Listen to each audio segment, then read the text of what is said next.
Thérèse Niambi. Bonjour Madame Gadiaga. Balaa ñu jàll ci publicité bi, on va parler de ce site debosenegal.com.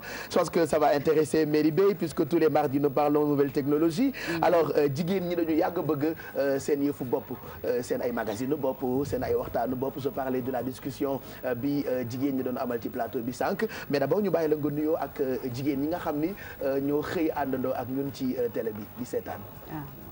Bonjour, salaamaaleykum, maa ngi nuyu ñëpp. Mado di nuyu téléspectateurs yi, di nuyu Sénégal gi yëpp et toutes les femmes sénégalaises. Alors tey da nga ñëw pour ñu waxtaanee site bi di magazine la déjà mu ngi tudd debosenegal.com. lu tax debosenegal.com. Alors Debo déjà en pulaar ça veut dire la femme. La femme. Mais ñun dañu am vocation d'accord Sénégal mais africaine parce que suñu slogan moom mooy l'africaine au cœur du développement. D'accord. Et on sait qu'en Afrique, sur le milliard d'habitants, il y a 250 millions de personnes au moins, ils sont pularophones. Donc, une personne sur 4 en Afrique, son est Debo, xam na ce que c'est. Voilà. Donc, on a voulu vraiment utiliser ce concept pour embrasser le plus de cibles possible. Pourquoi spécialement pour jigéen ñi? Pourquoi un magazine pour jigéen? Pour jigéen ñi parce que on s'est quand même rendu compte que jigéen ñi c'est une cible importante. Ce sont quand même en termes de consommation jigéen ñi elles sont vraiment prescriptrices déjà. Deuxièmement suñu nee jigéen rek surtout jigéen quand les gens ils vont dans le net dès que tu fais mes femmes et tout ay site de rencontre rek ngay gis. Voilà loolu ngay gis et nous on a trouvé que c'était quand même dévalorisant. Quand même la femme c'est la mère, c'est l'épouse, c'est aussi l'éducatrice, c'est la gardienne des valeurs, n'est-ce pas? Et je pense que war nañ ko mun a jox gëdd. Surtout Sénégal quand on représente 52% de la population on n'est pas une quantité négligeable. Voilà donc war nañu mun a jox gëdd donc suñu demee ci site yi ñu gis ni vraiment fi ñu jëmale daal neexuñu on s'est dit nous allons créer l'information au moins nous allons créer une info la mettre à disposition des femmes de telle manière à ce que tout ce qui les préoccupe suñ ci demee mun nañ ko fa fekk. Voilà donc voilà. Qu'est-ce qu'on peut lan la ñu mën a fekk ci site bi. Alors ñun suñu site quand même dafa vaste. En fait nous avons à peu près 13 rubriques que ce soit la santé, la famille, l'éducation. Donc tout ce qui est préoccupation rek boo xam ni lié à la femme mu ngi ci biir mais nag nous sommes aussi partie intégrante de cette société. Donc tout ce qui interpelle la cité interpelle la femme. Donc muy politique di économie di santé di lépp vraiment tout y est. Voilà. C'est-à-dire comme on le voit ci image on est en train de découvrir ce qu'on pouvait trouver certainement ci debosenegal.com. Regardez en même temps. Ça veut dire que désormais jigéen ñi am nañu li leen soxal ci site bi lépp loo xamante ni soxal na leen wala laal na société bi mën nañ ko fekk ci site internet boobu la. Voilà lépp a ngi ci. Voilà danañu mën a ba pare ñun site bi en fait ñun dañoo bëgg positionner wu comme nekk benn site vraiment conseil des femmes parce que on s'est rendu compte maintenant que jigéen ñi même su fekkee ni jànguñu am na ñu bëri jànguñu même les femmes rurales wala dara ñu bëri seen jëkkër ñi ñu ngi Italie wala fenn ay moodu lañ mais Android yi ak kii dañu koy utiliser correctement.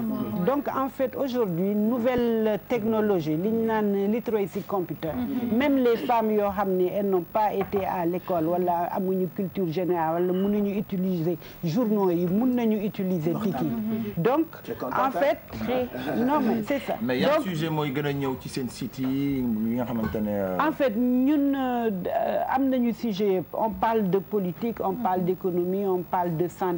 On parle de sujets light, on est très tendance également, je veux dire. Voilà. Donc kii contenu yi dana dugg 3 fois dans la semaine. Soo gisee waaw mise à jour yi ay lundi tous les sujets politiques économie les sujets vraiment sérieux yoo xam ni dana dugg en fait tous les sujets ils sont sérieux. parce que jigéen mooy dëkk. voilà jigéen voilà. et puis comment on peut faire comme par exemple pour y adhérer dafa am fenn fa war a jaar wala n'importe quelle femme bu ci gisee boppam non n'importe quelle femme su ci gisee boppam war na mun a contribuer. ok parce que waaw c'est un site public mun nañ ci dugg par exemple am nañ sa rubrique boo xam ni développement personnel la aujourd'hui donc ñun li ñu bëgg mooy inciter les femmes à ce qu'elles aient confiance en elles ñu wóolu seen bopp ñu xam ne elles sont quand même capables au même titre que tout le monde on n'est pas réellement des féministes qui sont là qui disent oui non parité bon jigéen ñi gauche non ñun dañu bëgg juste qu'on nous donne notre place juste voilà justement et puis on s'est rendu compte que nag quoi qu'on dise dans ce pays-là ce sont les femmes qui portent ce pays-là tu vois dans les maisons dans les ménages elles font les tâches productives mais elles font des tâches non productives également mais tâches yooyu moom mooy soutenir kër gi. c'est vrai que jigéen moom jàmbaar. C'est le socle. Historiquement, à niveau anthropologique, la femme c'était une société matriarcale à l'époque, la société sénégalaise. Donc ça veut dire que les femmes vraiment jouaient un rôle très important. Et il y a un proverbe d'ailleurs qui dit sur l'éducation et les femmes et la société, il dit que si tu éduques une femme, c'est là que tu éduques toute une société. Mais voilà. C'est pour ça que j'ai dit tantôt que dëkk jigéen. Voilà. Même le pouvoir avant ça soo ko xoolee je veux dire avant colonisation di ñëw di changer donne bi mais le pouvoir se transmettait de façon matrilinéaire ainsi de suite donc en fait jigéen dafa musa am pouvoir après bon ça a changé bon maintenant je veux dire ce qu'il faut c'est que il faut aussi qu'elles y croient, qu'elles se battent et que en fait qu'elles amènent au moins les hommes à accepter la petite part de féminité bi nekk ci ñoom aussi. Voilà. Autant qu'ils pensent du féminisme. Après sans pour autant penser qu'on fait féminisme. Kao c'est tonton. On fera notre site. C'est tonton ou barba.com. Notre kao.com.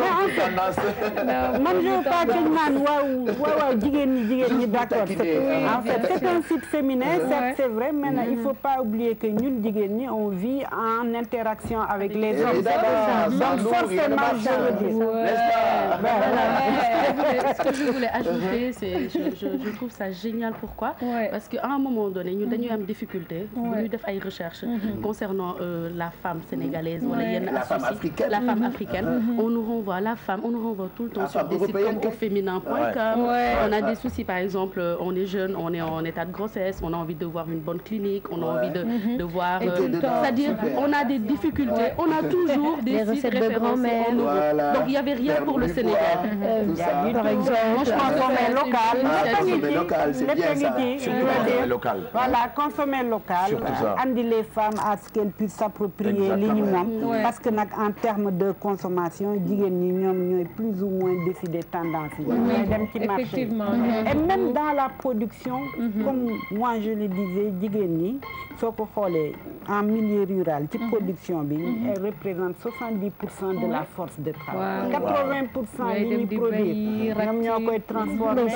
ñoo koy gérer ñoo koy consommer donc boo ci boolee aussi nag boo tag na voilà jigéen jàmbaar léegi nag en fait li ci des mooy aussi nañ suñuy def projet ak programme développement yi ñu mun a leen au moins boole ci biir en fait planification bi ak exécution bi alors def ngeen lancement ba pare non waaw def nañu lancement bi depuis le 12 mars à la Villa Racine à la Villa Racine waaw effectivement donc là site bi actif na mën ngeen ko découvrir muy www.debbosenegal.com merci beaucoup madame Gadiaga je sais que amuloo benn jot mais ñëwoon nga spécialement pour présenter site bi et ñu ngi leen di souhaiter bonne chance yéen ñi nga xamante ni yéen a ko mettre sur pied. Merci beaucoup. Merci d'être passé nous voir alors 8h